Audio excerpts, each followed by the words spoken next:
hit the like button, whatever it is, because we got everything y'all need, man. Listen, and what you ain't looking for, you gonna be looking for it then. Subscribe or Deebo gonna whoop your ass.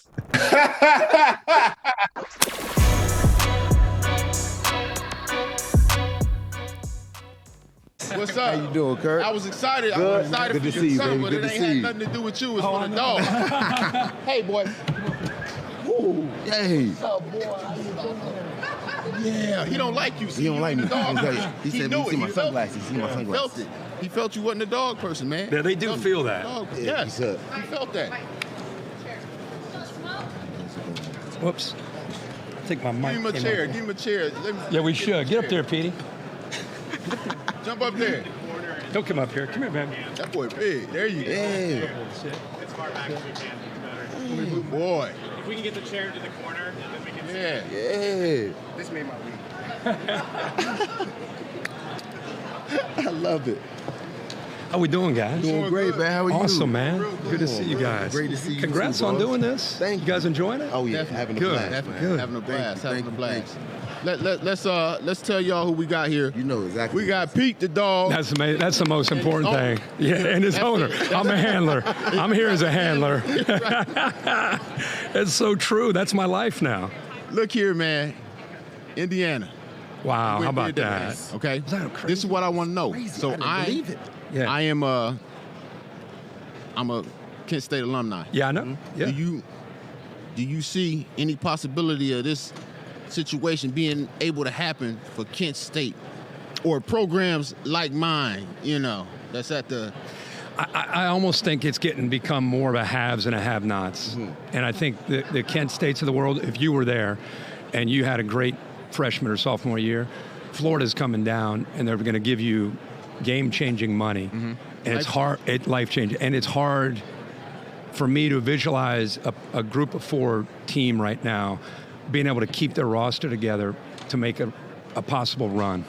I would love it, but I just think that the Floridas of the world, the Ohio States, the Texases, it's so different than when you guys were coming through, the recruiting and just the way high school kids aren't being recruited like they used to be. They're going to Kent State, and they're going to get a guy who's a all conference guy and get him for 2 years. So it's just such a different game. Some people are still developing. It's kind of like NFL.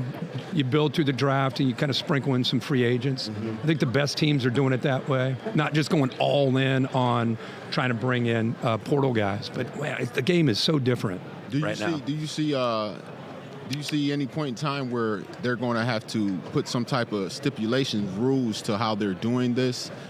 I think that's what we're waiting for, James, is rules. Like right now, if you get frustrated and your team's 2-6, you just leave. Like if you're mad, right, you're not playing, you just leave. And it's like, you imagine the NFL, like You just bounce. I mean, you played on teams that are championship teams. You played on teams that were struggling by week 8. You kind of know you're probably. Imagine just being like, I'm out. Yeah. And I don't. What's that teaching the kids? Like.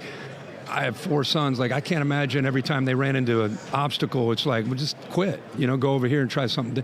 Like, you want them great part of football is trying to overcome that and learning how to overcome adversity. And we're teaching these guys right now, just go around it, go to another place. And I just feel bad for them long term because they don't have any roots with where they are. Like, I'm sure you still have connections in Gainesville. And you were there 3 years. Yep. And I don't know. I feel like when I went to college. Damn, he ain't even talked to me about Kent State. It's all good. We having our little thing. We having our thing over here. Do you have tight? I still got some ties. Do you? with it, Okay, but- good, man. Good. Yeah. I just think I'm it's trying to get enough money so I could go in there and buy me a program. nice. You see I what like I'm that. saying? I'm gonna go ahead and get me I'm You're trying to gonna get a take- budget like Old State. Oh yeah, that's tough. Man. That's tough. They got some great back. They do. But I feel bad. Like, where are we going to be in 10 years with these kids that maybe went to the NFL, played for 3 years, didn't get that second contract, don't have that generational income? Yeah.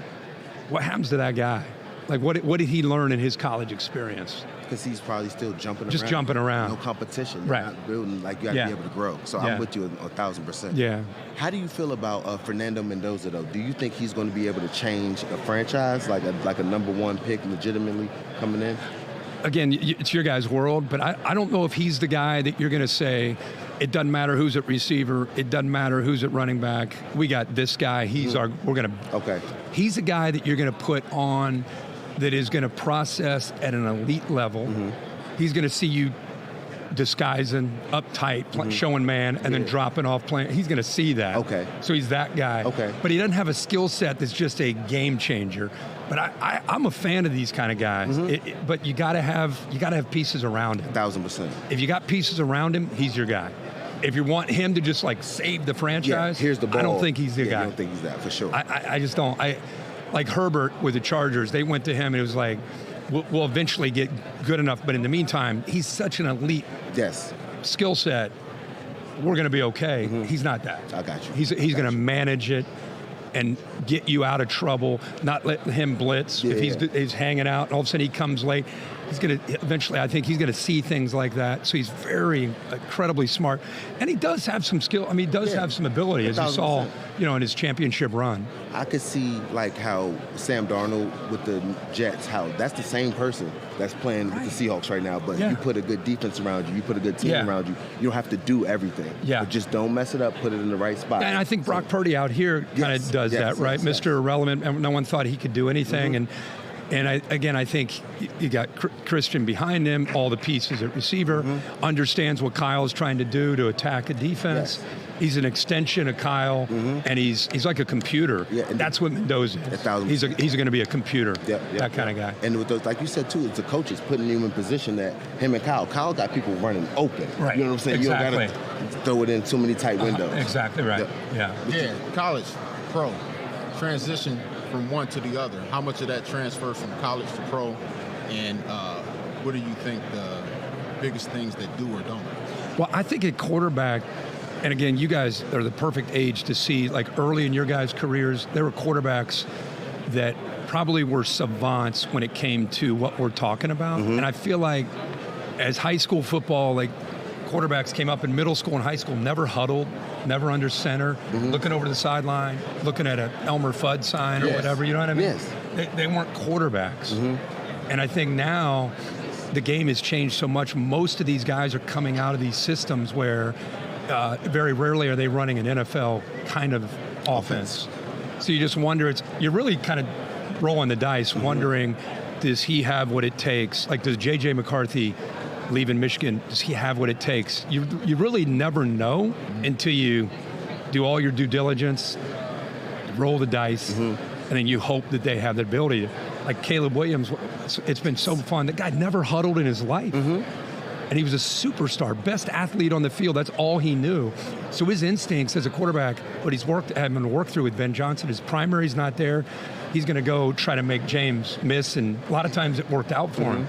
Now he's becoming a guy, hits first, nope, second, third, and then if it's not there, he can do his thing. I'm excited to see where that relationship, by the way, is going to go with Caleb and Ben Johnson. But I don't know, man. I'd like to think, because of his preparation, he's the guy you play with these quarterbacks. They got their tablet, always with them, always at home watching film. He's that guy. So I'd like to think it'll transition, but who knows? You know what? Something that surprised me that I think both me and Joe actually found out a little bit of this year is a lot of these young guys, receivers, some quarterbacks, they can't read coverage. No. I've never heard of you not being able to read coverage or being taught that in the process. But it's like, not, where's that being dropped off at? Like, I think the emphasis, again, you lived it, the 5-star, 4-star world, it's 7-on-7. You know, it's almost like AAU basketball. So instead of getting in the mud and like learning the fundamentals of the game, I think there's so much flash and so much hype on social media about this corner. He's out here and he's doing this, and he's not doing necessarily what he's going to do in a game. He's just doing clown stuff. You're just grabbing people in line, like, that's holding. But it's encouraged in the grassroots high school stuff. So they come to college, and these college guys, they're just trying to keep him on the roster. You get a 5-star corner, you're just trying to keep him happy and want to stay.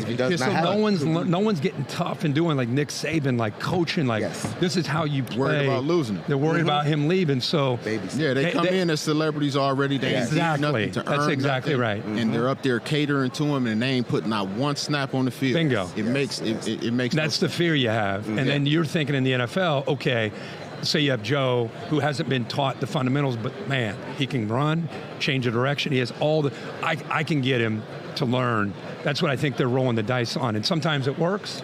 And other times, guys just never get it. Yep. You know, they never get it. How much of the game for you guys as defensive players was not just how big and strong you were, how fast and instinctive you were, but just doing your job, understanding the why and how what you did affected what he did? Like, so, to me, that's like next level. That's next level That's the whole thing. But they're not doing that anymore. No, not at all. I don't think a majority of younger coaches are teaching that, to be honest with you. Like, I think guys are getting in there and they're looking at what it is they want to do instead of getting the guys a whole understanding. Like, when I got in, I didn't know what the hell I was doing, so I couldn't even do what I needed to do. How'd you learn? Once I understood, I sat down with my coach, Coach Butler, sat down with me, and like day in, day out, I'm here trying to figure out everything. But once I learned what it was that I could do, I couldn't learn what I could do better.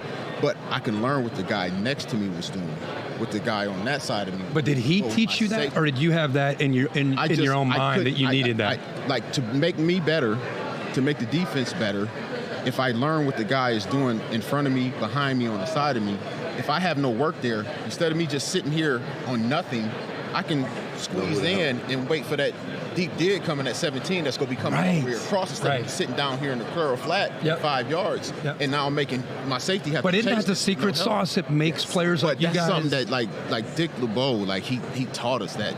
Coach Butler, they taught us that. Like, hey, if you don't have anything here, help your buddy. Yeah.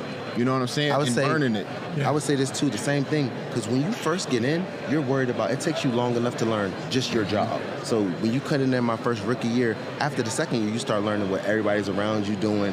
When you call the play as a corner, I first come out, all right, we got cover 2. I'm thinking about what's my job. That's it. Now, second year, they call cover 2. I already know that. I'm just worried about when they motion, what's our check, what are the splits, what routes are they running. So now I already know our defense. You start getting more and more and more comfortable. So I would say, to me, that what you guys are describing to me is what gets lost by the average fan, which to me is how much football savvy, intelligence, communication, especially great defense like Seattle, both these teams, the communication, but these things aren't talked about. We're going back to your original point about college and high school players and coming up. I think we just see raw ability. We see potential, and we think, is that going to transition? And what you're describing is you better go to the right franchise with the right coach. Yes. Otherwise, you're just going to have a really talented player that's just not understanding the nuances of playing as one of 11 on a defense. Well, that's another thing. When you have a coach, what we like to call buy-in. When I have a coach, if my coach is Joe Haden, and I know how Joe Haden played the game, I saw how he played the game, I'm going to buy into him immediately. And now I'm going to listen to everything he has to say because I know I've seen greatness in him, and now he's coaching and telling me what to do. So it's an automatic buy-in to that, and now players are wide open to feed and take in that information. Are you going to coach?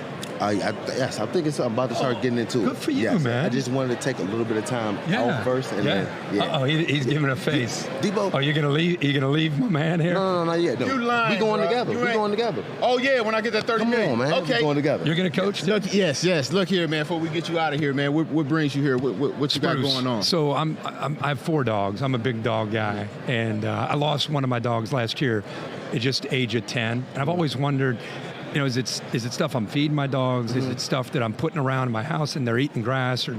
And so Spruce is a pet-friendly weed killer. So if you're ever doing guys are doing work around your house, and you're worried about your dogs out there sometimes getting into stuff, you wonder what those chemicals do to a dog potentially in their long-term health. So when Spruce contacted me, I mean, this guy right here, you can look at him. I mean, he's my life. Oh, he's having a.